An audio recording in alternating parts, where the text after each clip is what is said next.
은주야, 오늘도 일지 썼니? 결혼 한 달 만에 시어머니는 가사일 일지를 요구했습니다. 매일 아침 그녀는 자신의 하루를 기록했습니다. 아니, 기록당했습니다. 이 문장은 왜 띄어쓰기 틀렸니? 다시 써. 붉은 펜의 동그라미가 점점 늘어났습니다. 손들어. 30분. 그녀는 무릎을 꿇었습니다. 팔을 들었습니다. 그리고 스스로를 탓했습니다. 내가 더 잘했으면 어머니가 화내지 않았을까? 하지만 어느 날 그녀는 깨달았습니다. 이건 가정교육이 아니라 관계 갑질이에요. 이건 사랑이 아니었습니다. 감옥이었습니다. 그리고 그녀는 선택했습니다. 일지를 찢었습니다. 집을 나왔습니다. 손을 내렸습니다. 가족이라도 당신을 존중하지 않으면 떠나야 해요. 이것은 한 여성이 자유를 되찾은 이야기입니다. 손 내린 날 자유를 얻다. 서울 외곽 붉은 벽돌로 지어진 2층 단독주택이었습니다. 김은주는 이 집 앞에서 처음으로 시어머니를 만났습니다. 결혼 전 상견례 날이었지요. 박영자 여사는 단정한 한복 차림으로 현관에 서 있었습니다. 그녀의 미소는 깔끔했고 악수하는 손은 따뜻했습니다. 우리 도훈이가 좋은 사람 만났네요. 그날 은주는 안도했습니다. 시어머니가 무섭지 않았으니까요.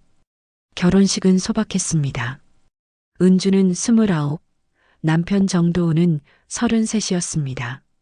도훈은 중견기업 경리부에 다니는 성실한 남자였습니다. 말수는 적었지만 약속은 지켰습니다. 은주는 그런 점이 좋았습니다. 신혼집은 시어머니와 함께 쓰기로 했습니다.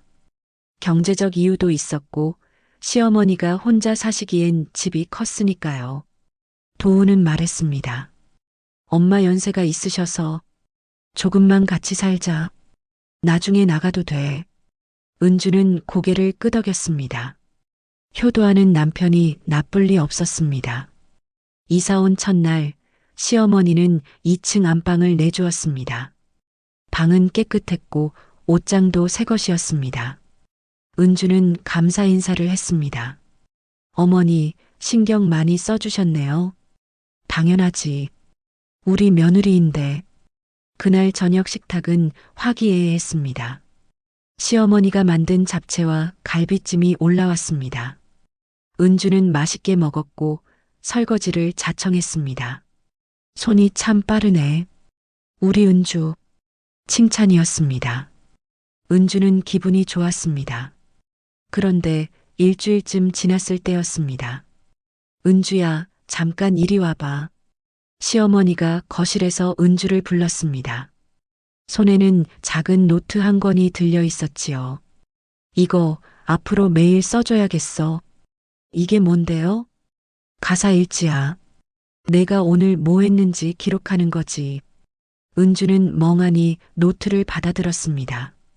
표지에는 며느리 생활 기록장이라고 손글씨로 적혀 있었습니다. 왜 이런 걸 써야 하는지. 며느리는 원래 그래야 해. 내가 확인해야 내가 제대로 하는지 알지. 은주는 말을 삼켰습니다. 뭔가 이상했지만 거부할 용기가 나지 않았습니다. 그날 밤 은주는 남편에게 물었습니다. 도훈아, 이거 꼭 써야 해?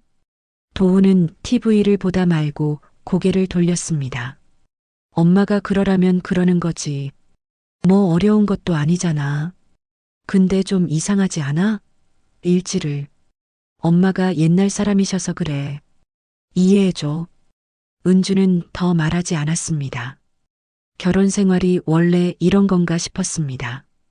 첫 일지는 이렇게 시작되었습니다. 오늘 아침 7시 기상. 시어머니 아침 식사 준비. 된장찌개, 계란말이, 김치. 설거지 후 빨래. 점심은 남은 반찬으로. 오후 2시 청소. 거실, 주방, 화장실.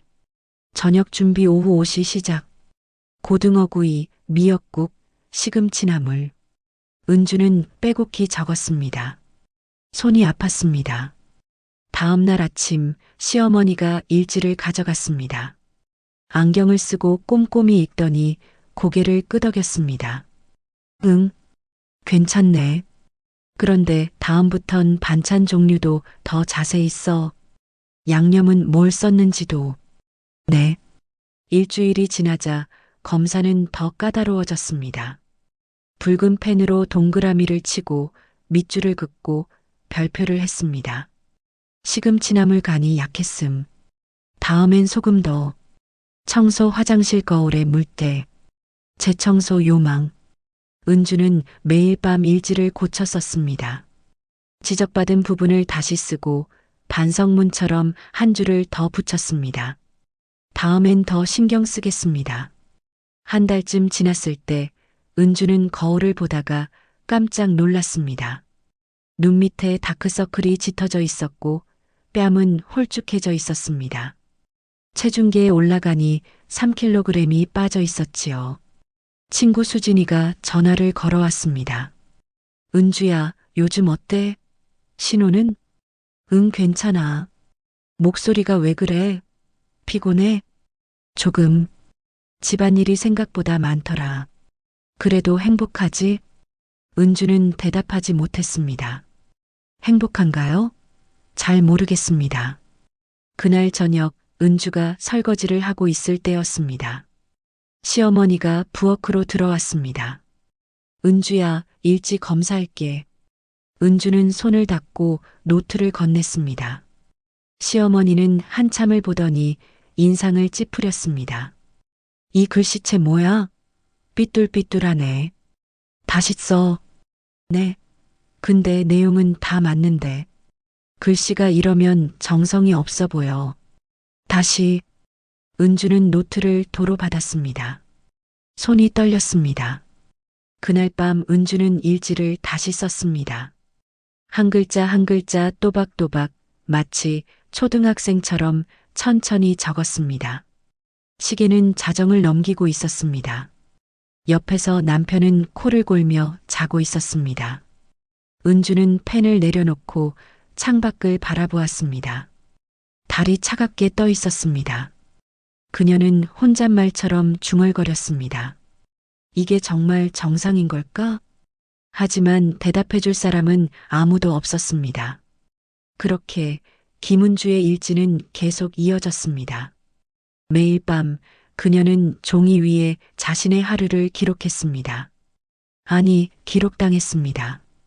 그리고 어느 날 그 일지는 단순한 기록을 넘어서게 됩니다. 일지를 쓴 지 2달이 지났습니다. 은주의 하루는 이제 완전히 달라져 있었습니다. 아침 6시에 일어나 시어머니의 아침상을 차리고 설거지를 끝내면 빨래를 돌렸습니다. 점심 준비 전에는 어제의 일지를 다시 확인했습니다. 지적받은 부분이 없는지, 고쳐야 할 점은 없는지 체크했지요. 그리고 매일 저녁 8시 시어머니 앞에 일지를 제출했습니다. 오늘 것 봅시다. 박영자 여사는 안경을 쓰고 천천히 읽었습니다. 은주는 옆에 서서 기다렸습니다. 숨소리조차 조심스러웠습니다. 오늘 반찬은? 된장찌개, 김치볶음, 두부조림, 시금치 무침, 김구이 5가지입니다. 김치볶음이 짰어. 내가 먹어봤는데. 죄송합니다. 다음엔 조절하겠습니다. 시어머니는 붉은 펜을 꺼내 일지에 동그라미를 쳤습니다. 그리고 여백에 적었습니다. 김치볶음 염도 과다. 재조리 필요. 은주는 고개를 숙였습니다. 그리고 이 문장, 띄어쓰기 틀렸네. 설거지를 이게 붙어야 돼. 떨어져야 돼? 붙어야 하는 것 같은데요. 아니야. 띄어 써야지. 다시 써. 은주는 일지를 돌려받았습니다. 손이 떨렸지만 표정은 무너뜨리지 않았습니다. 그날 밤 은주는 다시 일지를 썼습니다. 같은 내용을 지우고 고치고 다시 적었습니다. 시계는 11시를 가리키고 있었습니다. 옆에 누운 남편이 한숨을 쉬었습니다. 은주야, 불 좀 꺼. 내일 일찍 출근해야 돼. 미안해. 조금만 더. 매일 그러네. 그냥 대충 쓰면 안 돼? 은주는 대답하지 않았습니다. 대충 쓰면 어떻게 되는지 이미 알고 있었으니까요. 사흘 전 그녀가 일지를 빠뜨린 적이 있었습니다. 피곤해서 깜빡했던 것뿐이었지요. 은주야, 어제 일지는? 아, 깜빡했어요. 지금 바로 쓸게요. 깜빡했다고? 이게 그렇게 어려운 일이야? 시어머니의 목소리가 차갑게 식었습니다. 일어나. 손 들어. 네. 손 들라고. 정신 차리라고. 은주는 멍하니 시어머니를 바라봤습니다. 하지만 박영자의 표정은 단호했습니다. 빨리 안 들어? 은주는 천천히 두 팔을 들어 올렸습니다. 처음엔 가벼웠습니다. 하지만 10분이 지나자 어깨가 저리기 시작했습니다. 20분이 지나자 팔이 후들거렸지요. 내려도 돼요? 아직. 조금 더. 30분이 지나서야 허락이 떨어졌습니다. 은주는 팔을 내렸습니다. 어깨가 욱신거렸습니다. 다음부턴 까먹지 마. 알았지? 네. 그날 이후 은주는 단 한 번도 일지를 빠뜨리지 않았습니다. 어느 토요일 오후였습니다. 은주는 용기를 내어 남편에게 말했습니다. 둘만 거실에 있을 때였지요. 도훈아, 나 좀 힘들어. 뭐가? 일지 쓰는 거. 그리고 손 드는 것도 이건 좀 이상한 것 같아. 남편은 휴대폰에서 눈을 떼지 않았습니다. 엄마가 너 가르치는 거야. 며느리 교육이지. 근데 이건 교육이 아니라. 그럼 뭔데? 은주는 말을 잇지 못했습니다. 뭐라고 정의해야 할지 몰랐으니까요. 엄마 나이 생각해봐. 옛날 방식이긴 해도 나쁜 뜻은 아니야. 그냥 참아. 참으라고? 응. 조금만 더. 엄마도 익숙해지면 나아질 거야. 남편은 다시 휴대폰을 내려다봤습니다. 대화는 거기서 끝났습니다. 은주는 자리에서 일어나 화장실로 갔습니다. 거울 속 자신을 보았습니다. 눈가가 푸석했고 입술은 바짝 말라 있었습니다. 내가 잘못한 걸까? 그녀는 자신에게 물었습니다. 내가 더 잘하면 어머니가 화내지 않을까? 거울 속 자신은 대답하지 않았습니다. 일주일 뒤 검사는 더 까다로워졌습니다. 은주야, 이제부턴 시간도 적어. 몇 시에 뭘 했는지.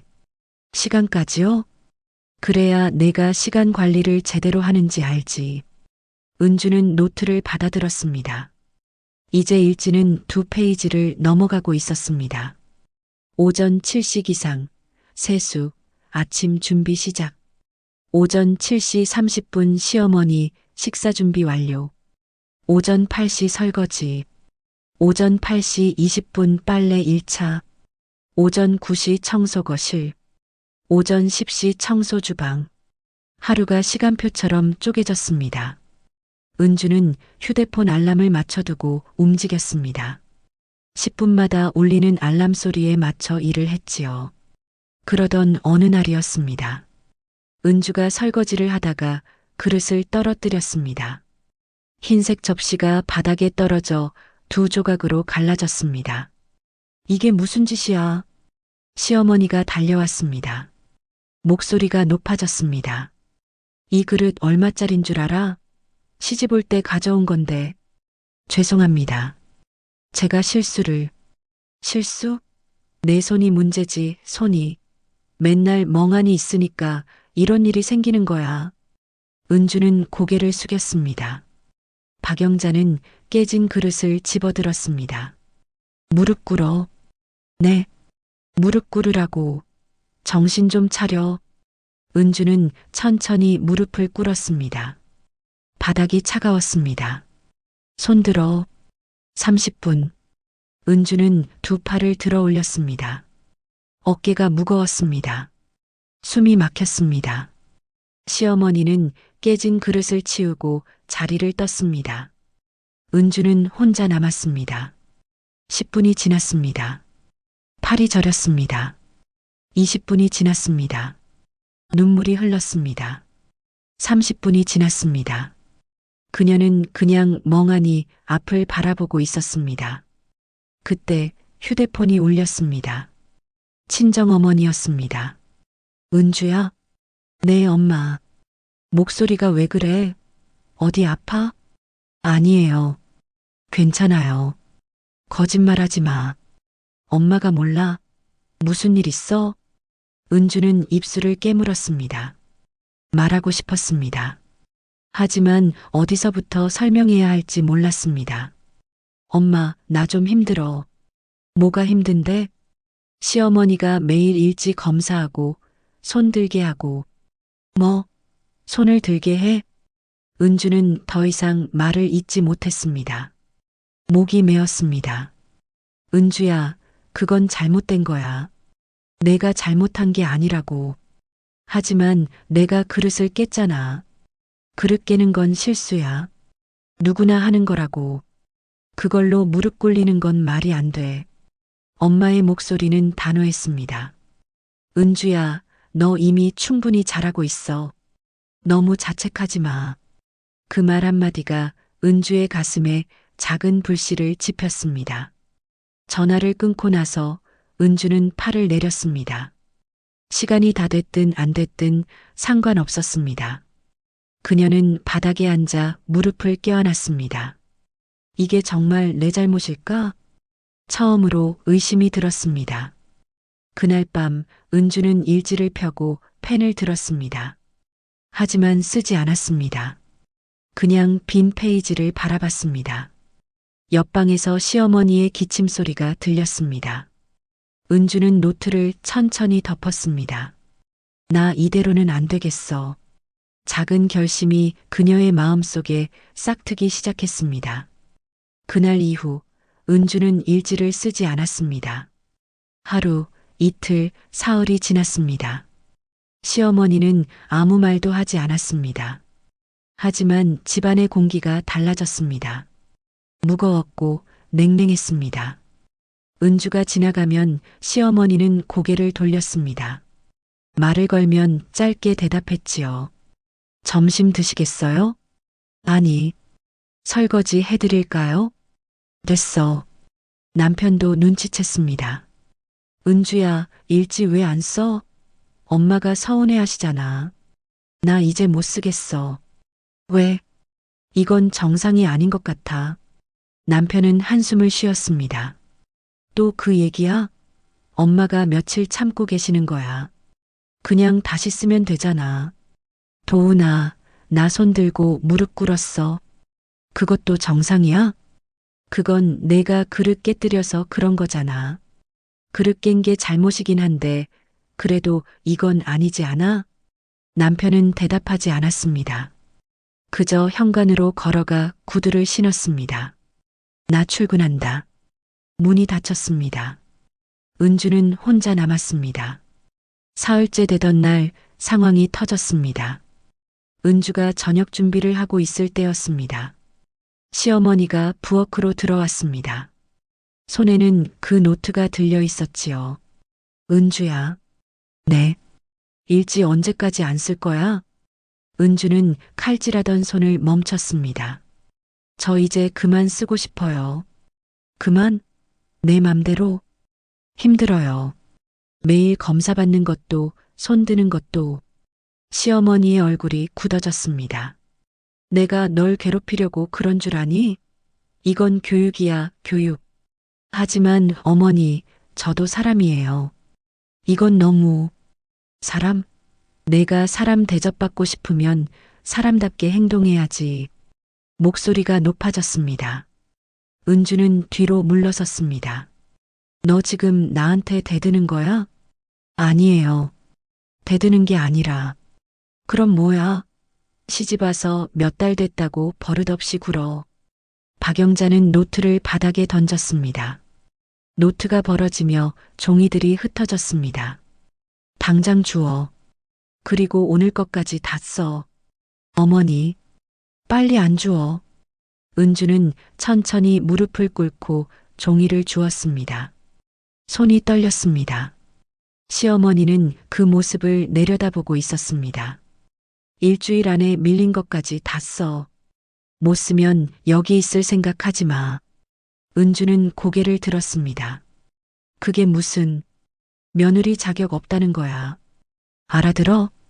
시어머니는 돌아서서 나갔습니다. 은주는 바닥에 그대로 앉아 있었습니다. 주방 창문 너머로 겨울 해가 지고 있었습니다. 그날 밤 은주는 잠들지 못했습니다.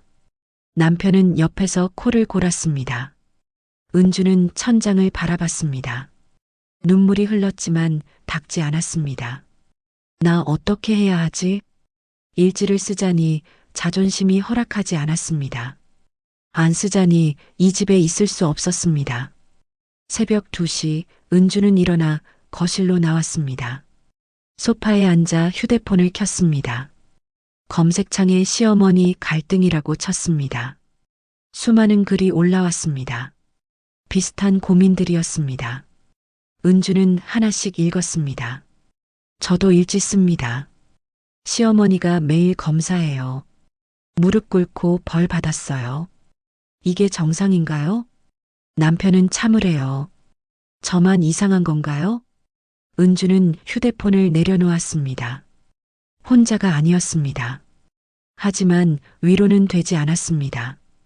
다음 날 아침 은주는 출근길에 친정어머니에게 전화를 걸었습니다. 엄마, 은주야, 어떻게 됐어? 나 집 나가야 할 것 같아. 뭐? 왜? 은주는 어제 있었던 일을 설명했습니다. 친정어머니는 한참 침묵했습니다. 은주야, 너 지금 상태가 안 좋은 것 같아. 한번 상담 받아보는 게 어떨까? 상담이요? 응. 심리 상담. 엄마 친구 딸이 상담사인데 소개해 줄까? 은주는 망설였습니다. 그게 도움이 될까요? 안 되면 말고 그냥 한번 가보기라도 해. 내 마음 정리하는데 도움 될 거야. 은주는 고개를 끄덕였습니다. 알겠어요, 엄마. 사흘 뒤 은주는 직장 근처 심리상담소를 찾았습니다. 작은 건물 2층이었습니다. 문을 열고 들어가니 조용한 대기실이 나왔습니다.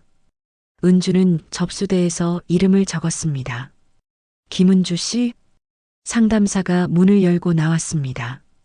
30대 중반쯤 되어 보이는 여성이었습니다. 이름표에는 이수연이라고 적혀 있었지요. 들어오세요. 상담실은 따뜻했습니다.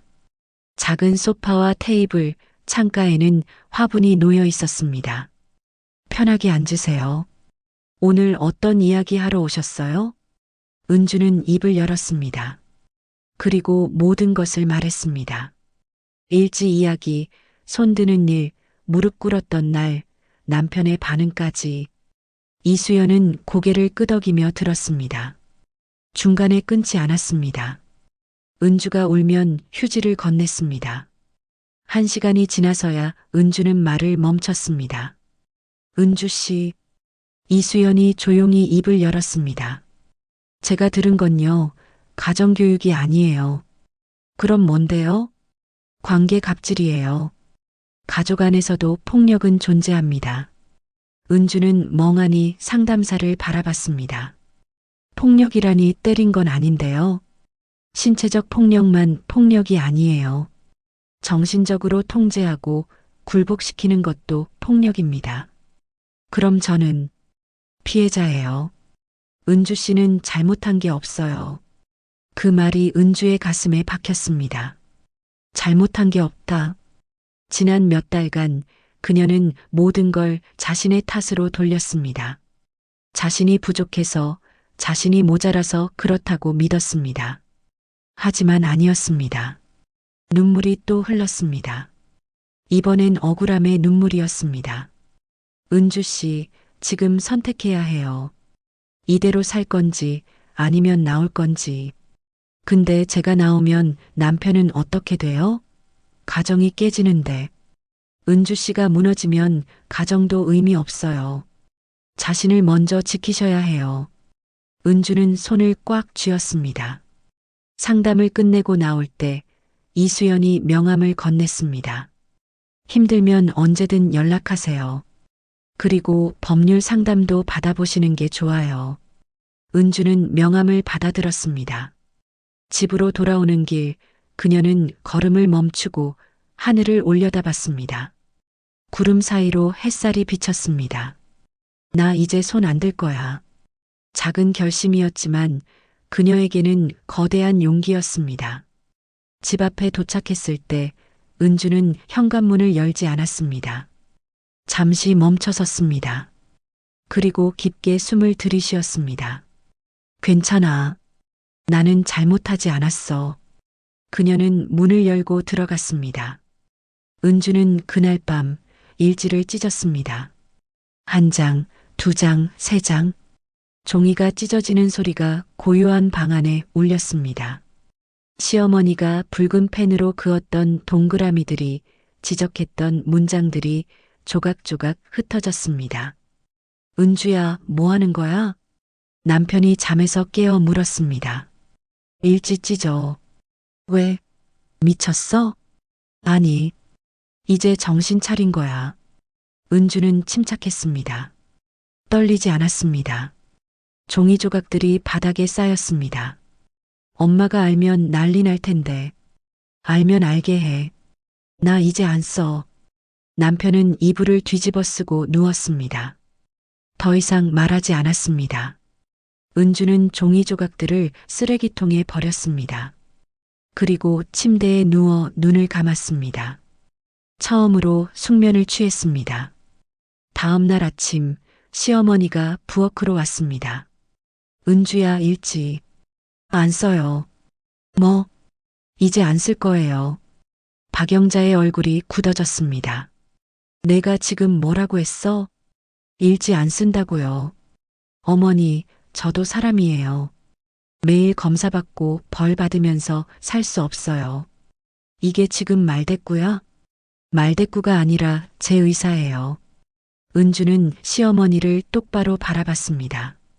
예전처럼 고개를 숙이지 않았습니다. 시어머니는 한참 그녀를 노려봤습니다. 그리고 돌아서서 나갔습니다. 좋아. 내 맘대로 해봐. 문이 세게 닫혔습니다. 은주는 손을 내려다봤습니다. 떨리지 않았습니다. 그날 오후 은주는 다시 상담소를 찾았습니다. 어떻게 지내셨어요? 이수연 상담사가 물었습니다. 일지 찢었어요. 그래요? 그리고 어머니한테 말했어요. 이제 안 쓴다고. 상담사는 미소를 지었습니다. 잘하셨어요. 근데요, 선생님. 네. 이제 뭘 해야 할지 모르겠어요. 은주는 솔직했습니다. 일지를 안 쓰는 건 결정했는데 그 다음이 막막해요. 집에 있으면 불편하고 남편은 저를 이해 못하고. 이수연은 고개를 끄덕였습니다. 은주 씨, 변화는 한순간에 오지 않아요. 천천히 하나씩 해나가야 해요. 어떻게요? 우선 자신을 지키는 연습부터 하세요. 경계를 세우는 거예요. 경계요? 네. 어디까지가 괜찮고 어디부턴 안 되는지. 그걸 분명히 하는 거예요. 은주는 노트에 적기 시작했습니다. 나를 지키는 방법. 상담사는 천천히 설명했습니다. 예를 들어, 손 들라고 하면 그건 할 수 없습니다라고 말하는 거예요. 무릎 꿇으라고 하면 그건 제 존엄을 해치는 일입니다라고 말하는 거고요. 그럼 어머니가 화내실 텐데. 화낼 수 있어요. 하지만 은주 씨가 잘못한 게 아니에요. 기억하세요. 은주는 고개를 끄덕였습니다. 그리고 남편과도 대화가 필요해요. 남편은 들으려 하지 않아요. 그래도 시도는 해봐야 해요. 제대로 된 대화를요. 상담이 끝나고 은주는 법률 상담소 주소를 받았습니다. 만약을 대비해서였습니다. 일주일이 지났습니다. 집안 분위기는 여전히 냉랭했습니다. 시어머니는 은주와 말을 섞지 않았습니다. 밥상도 따로 차렸습니다. 은주는 혼자 부엌에서 먹었습니다. 남편은 중립을 지켰습니다. 어머니 편도 아내 편도 들지 않았습니다. 그저 침묵했습니다. 그러던 어느 저녁이었습니다. 은주는 남편에게 말했습니다. 도훈아, 우리 대화 좀 하자. 무슨? 우리 관계 얘기. 남편은 TV를 껐습니다. 뭐? 나 힘들어. 어머니도 너도 날 이해 못하는 것 같아. 이해는 무슨. 내가 일지 찍고 엄마한테 대들어 놓고 대든 게 아니라 거절한 거야. 나도 권리가 있잖아. 남편은 한숨을 쉬었습니다. 은주야, 그냥 참으면 안 돼? 엄마도 나이 드셨고. 도훈아. 은주는 남편을 똑바로 바라봤습니다. 나 상담 받았어. 전문가한테. 상담? 응. 그 사람이 그러는데 이건 정상이 아니래. 나 피해자래. 남편은 말을 잇지 못했습니다. 너도 알잖아. 내가 손 들고 무릎 꿇었던 거. 그게 정상이야? 그건 내가 나 사랑한다면 나를 지켜줘야 하는 거 아니야? 남편의 표정이 흔들렸습니다. 나도 난처해. 엄마랑 너 사이에서 난처한 게 아니라 선택의 문제야. 엄마 편이 되든지 내 편이 되든지. 은주는 일어섰습니다. 나 생각할 시간 줄게. 한 달. 그때까지 답 안 나오면 나 나갈 거야. 남편은 대답하지 않았습니다. 은주는 방으로 들어갔습니다. 그날 밤 남편은 잠들지 못했습니다. 은주는 그 기척을 느꼈지만 아무 말도 하지 않았습니다. 이틀 뒤 은주는 친정 어머니를 만났습니다. 동네 카페에서였습니다. 어머니는 은주의 손을 잡았습니다. 많이 힘들었지? 응. 엄마가 미안해. 진작 알았으면 좋았을 텐데. 엄마 잘못 아니야. 어머니는 따뜻한 차를 권했습니다. 은주야, 넌 이미 충분히 잘하고 있어. 너무 자책하지 마. 근데 엄마 나 이혼까지 생각하고 있어. 어머니는 놀라지 않았습니다. 그럴 수도 있지. 내가 행복하지 않으면 의미 없어. 주변에선 참으래. 결혼이 원래 그런 거래. 아니야. 결혼은 서로 존중하는 거야. 한쪽이 무너지면서 유지되는 건 결혼이 아니야. 어머니의 말이 은주의 마음에 닿았습니다. 엄마가 내 편이야. 무슨 결정을 하든. 은주는 고개를 숙이고 울었습니다. 어머니는 그녀의 등을 토닥였습니다. 한 달이 지나가고 있었습니다. 남편은 여전히 침묵했습니다. 시어머니는 은주를 무시했습니다. 집은 점점 차가워졌습니다. 은주는 법률 상담을 받았습니다. 변호사는 말했습니다. 시어머니의 행위는 심히 부당한 대우로 볼 수 있어요. 이혼 사유가 됩니다. 정말요? 네. 증거가 있으면 더 좋고요. 은주는 일지 조각들을 보관해뒀던 게 생각났습니다. 그리고 휴대폰에 녹음했던 대화들도 있었습니다. 충분합니다. 준비되면 연락 주세요. 은주는 고개를 끄덕였습니다. 그날 밤 은주는 창밖을 바라봤습니다. 봄이 오고 있었습니다.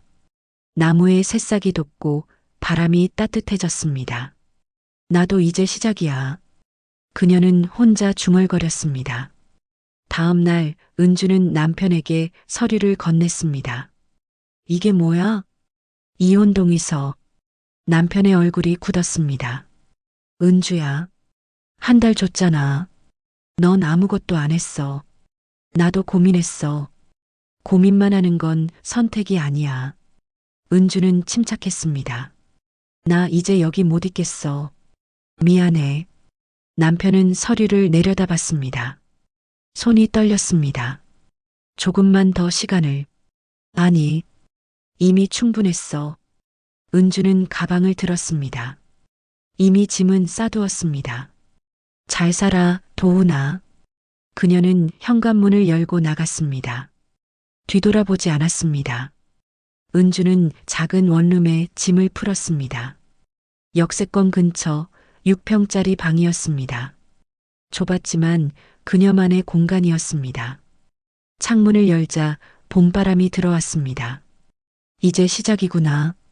그녀는 혼잣말을 했습니다.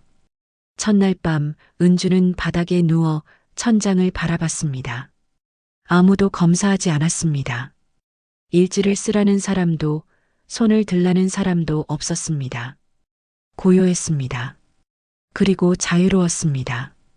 일주일 뒤 법원에서 조정기일이 잡혔습니다. 은주는 검은색 정장을 입고 법원에 갔습니다. 조정실 앞에서 남편을 마주쳤습니다. 은주야, 왔어. 둘은 어색하게 고개를 끄덕였습니다. 조정위원 앞에서 은주는 차분히 말했습니다. 저는 시어머니로부터 지속적으로 부당한 대우를 받았습니다. 일지 강요, 신체벌, 언어적 모욕이는 정상적인 가족 관계가 아닙니다. 증거로 제출한 것은 찢어진 일지 조각들, 녹음 파일, 상담 기록이었습니다. 조정위원은 서류를 검토했습니다. 시어머니와의 갈등이 이혼 사유로 인정될 수 있습니다. 남편 측의 입장은? 남편은 고개를 숙였습니다. 저 아내를 제대로 지켜주지 못했습니다. 그렇다면 이혼에 동의하시나요? 남편은 한참을 침묵했습니다. 그리고 천천히 고개를 끄덕였습니다. 네. 은주는 그를 바라봤습니다. 미움은 없었습니다. 다만 안타까웠습니다. 조정은 성립되었습니다. 법원을 나서는 길 남편이 은주를 불렀습니다. 은주야. 응. 미안해. 남편의 목소리가 떨렸습니다. 내가 내 편이 되어줬어야 했는데. 은주는 잠시 멈춰섰습니다. 도훈아, 너도 힘들었을 거야. 나도 알아. 그래도 난 이제 됐어. 우린 각자 길을 가는 거야. 남편은 고개를 숙였습니다. 잘 살아. 너도. 두 사람은 반대 방향으로 걸어갔습니다. 은주는 법원 앞 벤치에 앉았습니다. 햇살이 따뜻했습니다. 그녀는 눈을 감고 얼굴에 닿는 빛을 느꼈습니다. 손을 내렸구나. 그동안 들고 있던 보이지 않는 짐이 내려졌습니다. 한 달 뒤 은주는 새 직장을 구했습니다. 작은 출판사 편집부였습니다. 월급은 많지 않았지만 사람들이 따뜻했습니다. 은주 씨, 점심 같이 먹을래요? 동료가 물었습니다. 좋아요.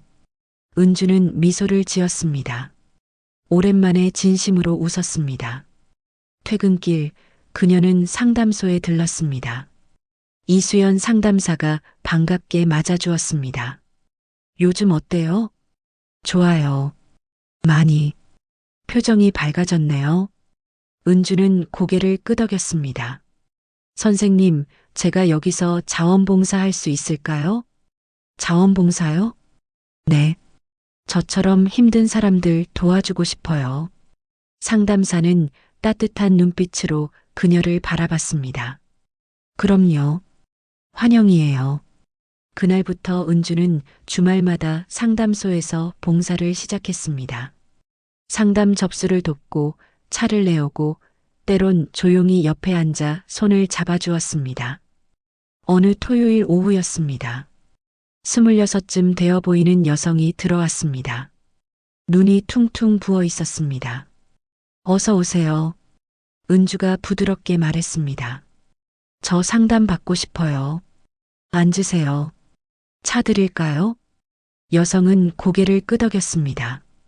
은주는 따뜻한 차를 건넸습니다. 천천히 말씀하세요. 여성은 떨리는 목소리로 말했습니다. 시어머니가 매일 일지 쓰라고 해요. 검사하고 틀리면 혼내고. 은주의 가슴이 뛰었습니다. 손도 들게 하고 무릎도 꿇게 하고 이게 정상인가요? 은주는 그녀의 손을 잡았습니다. 아니에요. 정상이 아니에요. 그럼 저는, 당신은 피해자예요. 잘못한 게 없어요. 여성이 울기 시작했습니다. 은주는 조용히 그녀의 등을 쓰다듬었습니다. 괜찮아요.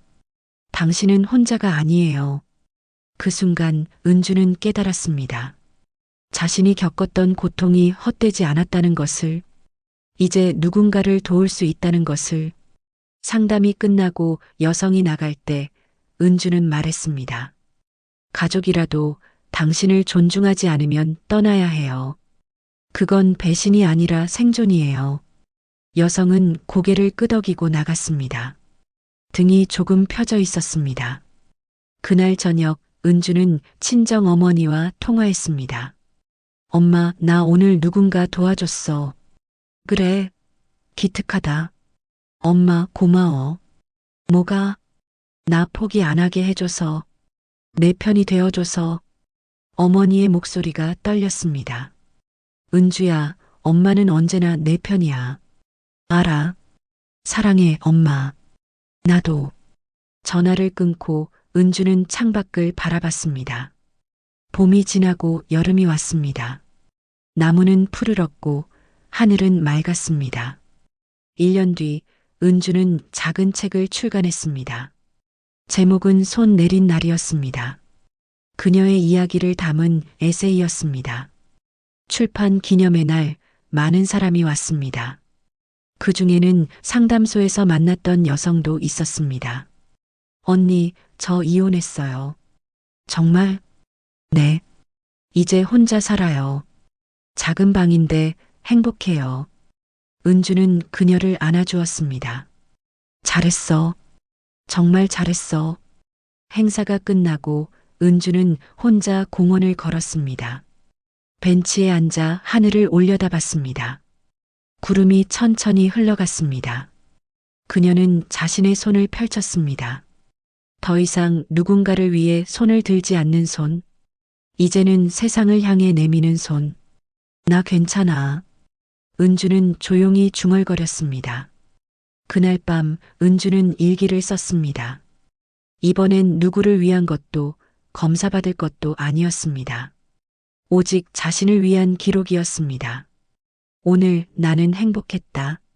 누군가를 도왔고 누군가에게 희망을 주었다. 그리고 나 자신을 사랑했다. 이제 나는 자유롭다. 은주는 펜을 내려놓고 미소 지었습니다. 창밖으로 달빛이 들어왔습니다. 고요하고 평화로웠습니다. 그녀는 이제 알고 있었습니다. 진정한 사랑은 복종이 아니라 존중이라는 것을. 누군가 당신을 통제하려 한다면 그것은 관계가 아니라 감옥이라는 것을. 그리고 자유는 용기 있는 자만이 얻을 수 있다는 것을. 은주는 눈을 감았습니다. 손을 들던 그때의 자신은 이제 없었습니다. 이제는 세상을 향해 손을 내미는 사람이 되어 있었습니다. 봄바람이 불어왔습니다. 새로운 계절이 시작되고 있었습니다. 마지막 메시지. 사랑이란 복종이 아니라 존중이다. 누군가 당신을 통제하려 한다면 그것은 관계가 아니라 감옥이다. 진정한 사랑은 서로의 자유를 인정하는 것에서 시작된다. 당신은 존중받을 자격이 있다. 당신은 자유로울 권리가 있다. 손을 내리고 이제 당신의 삶을 사십시오. 오늘 이야기가 마음에 드셨다면, 그리고 우리 주변의 현실을 다시 한번 생각하게 되셨다면 여러분의 좋아요와 구독은 사연 열매가 앞으로도 더 깊이 있고 더 인간적인 이야기를 전하는 큰 힘이 됩니다. 여러분의 생각과 느낀 점을 댓글로 남겨주세요. 당신의 한마디가 또 다른 누군가에게 위로가 됩니다. 지금까지 사연 열매였습니다. 시청해주신 모든 분들께 진심으로 감사드리며 우리의 다음 이야기에서도 여러분의 마음에 작은 열매 하나가 맺히길 바랍니다.